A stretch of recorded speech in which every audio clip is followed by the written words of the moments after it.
Poclain चालकासह दोघांना शिवीगाळ व धक्काबुक्की केल्याप्रकरणी मान तालुक्यातील दानवलेवाडीत चौघांवर दहिवडी पोलीस ठाण्यात गुन्हा दाखल. वाई तालुक्यातील मोहडेकरवाडी येथे सेवानिवृत्त माजी सैनिकांचा सत्कार सोहळा संपन्न. सातारा तालुक्यातील मसवे येथे दुचाकी आणि कारचा अपघात. या अपघातामध्ये 35 वर्षीय युवकाचा मृत्यू. कार चालकावर सातारा तालुका पोलीस ठाण्यात गुन्हा दाखल. सातारा शहरातील औंधकर मठात कावड सोहळ्याला आमदार शिवेंद्रराजे भोसले यांची उपस्थिती. वाई तालुक्यातील परखंदी ते वाई रोडवर भैरोबा मंदिराच्या शेजारी वाई पोलिसांची अवैध दारू विक्रीवर कारवाई. जावली तालुक्यातील सोनगाव येथे एका हॉटेलच्या आडोशाला अवैध दारू विक्रीवर कुडाळ पोलिसांचा छापा. दारूच्या बाटल्या मुद्देमाल घेतला ताब्यात.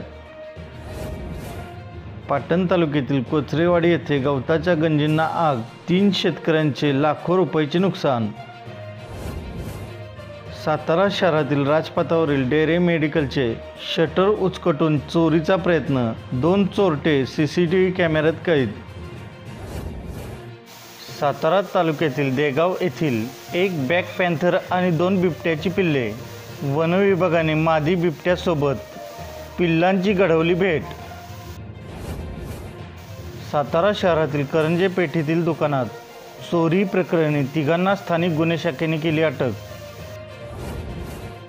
महाबळेश्वर तालुक्यातील आंबेनळी घाटात 700 फूट खोल दरीत टेम्पो कोसळला. या अपघातामध्ये 2 जण जखमी. साताऱ्याहून शिवेंद्रराजे भोसले ट्रेकर्सचे जवान घटनास्थळी दाखल. सातारा शहरातील अप्पर जिल्हाधिकारी यांच्या निवासस्थानाबाहेरील वडाचे झाड जाळण्याचा अज्ञात व्यक्तीने केला प्रयत्न. सातारा नगरपालिकेच्या अग्निशामक बंबाने आग आटोक्यात आणली. वाई तालुक्यातील बावधन गावच्या यात्रेचा बगाड मानकरी ठरला. नाथ मंदिरात लावला होता कौल. सातारा शहर वाहतूक शाखेने मोठ्या आवाजाच्या सायलेन्सर असलेल्या दुचाकीवर मोती चौक येथे केली कारवाई. सातारा शाहूपुरी पोलिसांची मार्केट यार्ड येथे अवैध दारू विक्रीवर करण्यात आली कारवाई.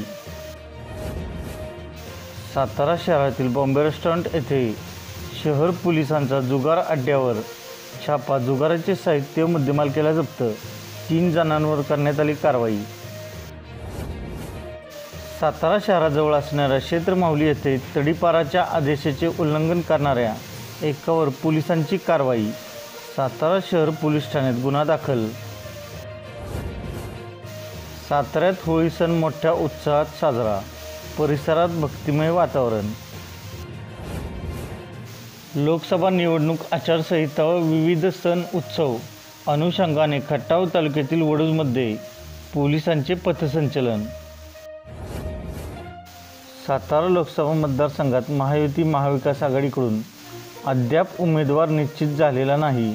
इच्छुकांची संख्या दिवसेंदिवस वाढत असून राष्ट्रवादी, शिवसेना व भाजपमध्ये या मतदारसंघात रस्सीखेच सुरू आहे. अशातच big boss fame doctor Abhijit Bichukale यांनीही सातारा लोकसभेच्या रिंगणात उतरण्याचा निर्धार केला आहे. खटाव तालुक्यातील पुसेसावळी परिसरात पिण्याच्या व शेतीच्या पाण्याचा प्रश्न लागणार मार्गी. पुसेसावळी ग्रामस्थांनी वडूज येथे बेमुदत उपोषण सुरू केले होते. मात्र प्रशासनाच्या लेखी व सकारात्मक आश्वासनानंतर हे उपोषण मागे घेण्यात आले. कराड शहरात नगरपालिकेची प्लॅस्टिक निर्मूलन मोहीम. या मोहिमेमध्ये बंद असलेल्या 15 किलो पिशव्या प्लॅस्टिक पिशव्यांवर कडक अंमलबजावणी करावी असे आदेश प्रशासक तथा मुख्याधिकारी शंकर खंदारे यांनी दिले. सातारा तालुक्यातील आतीत येथे हरपळवाडी रस्त्याजवळ एक बेकर जखमी अवस्थेत आतीत ग्रामस्थांना आढळून आले. त्याची माहिती आतीतचे पोलीस पाटील जगन्नाथ कांबळे यांनी वनविभागाला कळवली. या घटनेची दखल घेऊन वनविभागाने तात्काळ रेस्क्यू टीमच्या सहाय्याने या जखमी बोकराला ताब्यात घेऊन पुढील उपचारासाठी पाठवले. माढा लोकसभा सार्वत्रिक निवडणूक 2024 अनुषंगाने कोरेगाव तालुक्यातील रंदुलाबाद येथे गुरुवार दिनांक 28 मार्च रोजी सकाळी 11 वाजता मोटरसायकल रॅली व मतदार जनजागृतीबाबत ग्रामपंचायत कार्यालय येथे सभेचे आयोजन करण्यात आले आहे. सातारा जिल्ह्यात दिवसेंदिवस दुष्काळाची दाहकता वाढू लागली असून जिल्ह्यातील 132 गावे व 541 वाड्यातील नागरिकांना 143 टँकरने पाणीपुरवठा केला जात आहे. मार्च महिन्यातच अशी परिस्थिती ओढावल्याने पुढील 2 महिन्यात परिस्थिती भयावह होणार आहे. मान तहसीलदार व पोलीस ठाण्याच्या आवारात अस्ताव्यस्तपणे दुचाकी उभ्या करून रहदारीस आणि शासकीय वाहनांना वाहतुकीस अडथळा निर्माण करणाऱ्या एकावर मान पोलिसांची कारवाई.